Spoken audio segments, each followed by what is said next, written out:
Welcome to Thoughts on Thursday. It's Reverend Miller. And with the offbeat, Stuart Holmes. I've heard that you're a little offbeat. Oh! You haven't seen us on Thoughts on Thursday in a few weeks. I had been gone on vacation.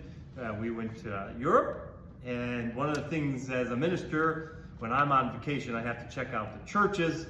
And Stuart has been a bad influence on me, so I also had to check out all the organs, how many stops, how many ranks, and some of the famous. And when we were at Westminster, walking through there and seeing the organ, but also the graves of ministers and also the organists are right there inside the building, right? And so that was an interesting thing. I went into the church in Amsterdam that Rembrandt and Van Gogh were members of, the North Kirk. So it was just an interesting time. Now, you need to clarify, did you play any of those organs? No, I think I'd have been ran out of the church. Better you say that. And most of the organs were in the balcony. Oh yeah. Most of them also had a smaller organ down front on the main floor. But the big organ was in the balcony. And so now we're back.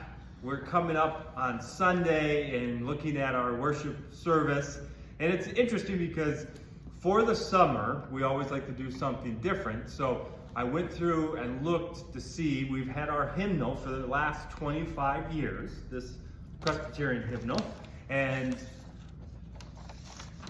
I looked and saw the hymns we sang the most, and then made a list of those, and then people could select from that list what hymns we would want to sing during the summer.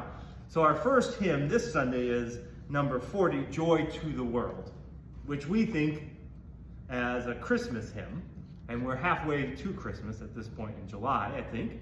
And so it's interesting, Christmas hymns or carols that we call them, many of which originally weren't written necessarily for Christmas time.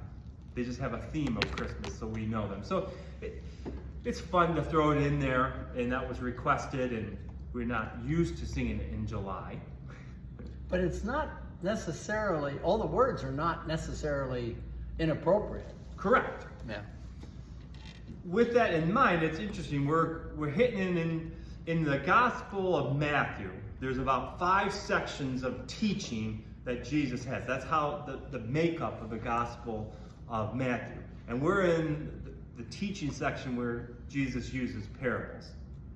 And as we're looking at a pretty famous parable, the parable of the sower this Sunday.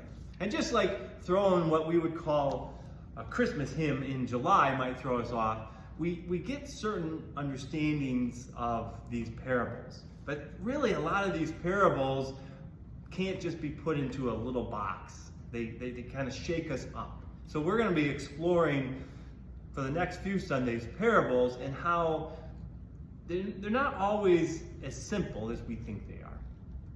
Yeah, they sound simple. They sound simple. But there's so much inside of them.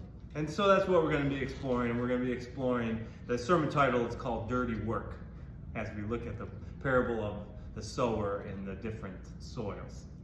So those are my thoughts. I'm glad to be back. Wow. I'm always short. You're the long one. Now, I have an incentive. Okay. To be short or to be long? To be short. That's it. I'm done. Oh, okay. Well, we all know that's not true. Maybe not. Maybe not. Okay. So music this Sunday. It was hard to find organ music, the parable, that would match that parable. So I went to the generic.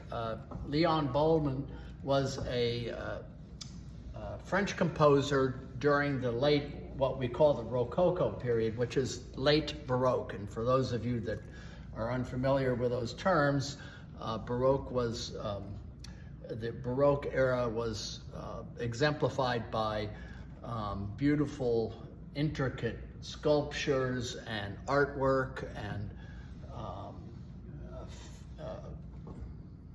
decorations, for lack of a better term. And the Rococo period of the Baroque was at the end of that when it reached its height. So Bollmann comes around. He did not write a lot for organ, although he wrote for other media, but one of his most famous pieces was his suite. And I began with that this morning with this video. That suite is going to be divided into various sections.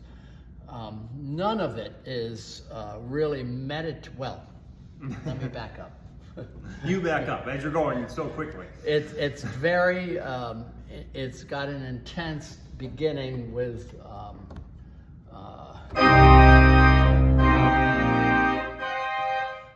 sound that isn't really what we would normally associate with prelude music, meditative.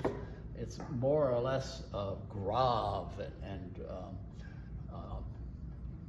heaviness and just strength.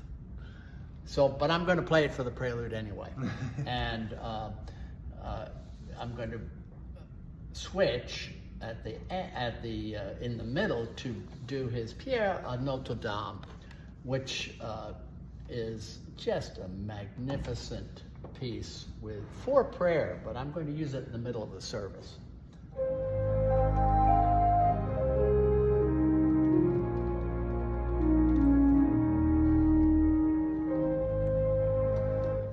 Just a beautiful, beautiful melody that goes on, and that is where people who are so inclined may want to just meditate. And then at the end, his very famous toccata, which I'll end today with. Those works, this entire suite is a staple of most organists. The toccata is not simple, but it is certainly sounding a lot more difficult than it really is. So organists like to use that in recital. So it's a perfect way to end a service. That's the music for. Well, those are our thoughts. We hope to see you on Sunday, either in person here at our historic sanctuary or on YouTube Live and Facebook later in the day. So thanks for joining us and have a wonderful day. See if I can pull up the end of this. Okay. Wherever it goes. Okay. We'll do that. Here we go.